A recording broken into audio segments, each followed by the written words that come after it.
आज पुणे तारापुर योग संस्थान सत्यानंद आश्रम के मंच से योग के प्रसार तथा जनमानस में योग को पहुंचाने के उद्देश्य से यह कक्षा प्रशिक्षण की कक्षा संचालित की जा रही है। अभ्यासी हैं आशीष कुमार, जो योग के एक पुराने अभ्यासी हैं। छोटा वय होने के साथ साथ भी ये काफी योग कर लेते हैं और करा लेते हैं। आज हमारा है शव उदराकर्षण।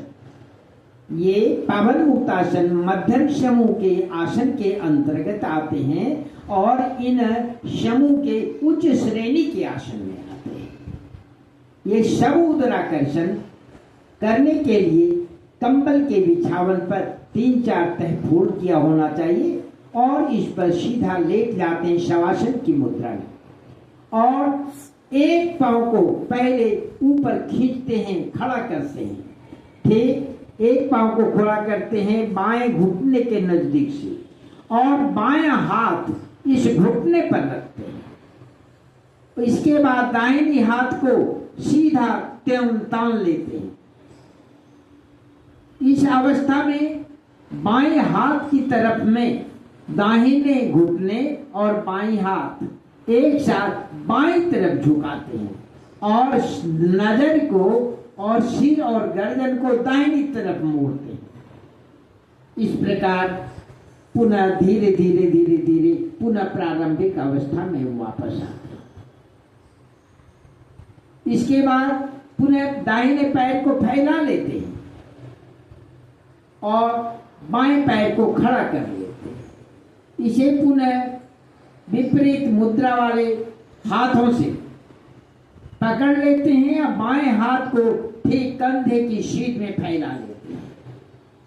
इसी प्रकार से ये एक और इसमें पकड़ करके और जिधर का हाथ रहता है उधर में मोड़ते हैं। बाएं पैर को दाहिनी तरफ मोड़ते हैं, घुटने को बाएं पैर को बाएं घुटने को दाहिनी तरफ मोड़िए और दाहिनी तरफ मोड़िए और उधर में बाएं तरफ दृष्टि रखेंगे। और दृष्टि रखने में बाएं हाथ की मध्यमा उंगली पर दृष्टि रखेंगे।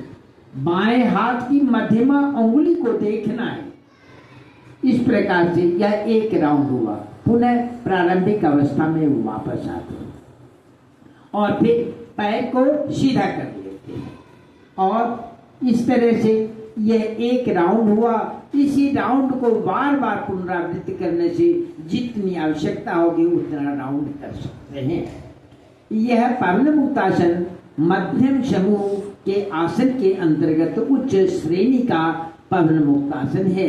इससे हमें कुक्षेत्र प्रदेशों में काफी लाभ मिलता है। वक्षस्थ यानी चेस्ट रीजन में, क्लोकल रीजन में और फिर मेंटल रीजन में काफी लाभ प्राप्त होते हैं। इससे हमारे हिपिक जोन में भी लाभ मिलता है और घुटने के दर्द, जोड़ों के दर्द और जहां भी जोड़ हैं जोड़ों के दर्द के लिए भी, उदरस्थ भागों के लिए, फिर मेरुदंड यानी रीढ़ की हड्डियों के रोगों में भी काफी लाभकारी होते हैं। इसके साथ आज की कक्षा संपन्न की जाती है। नमो नारायण।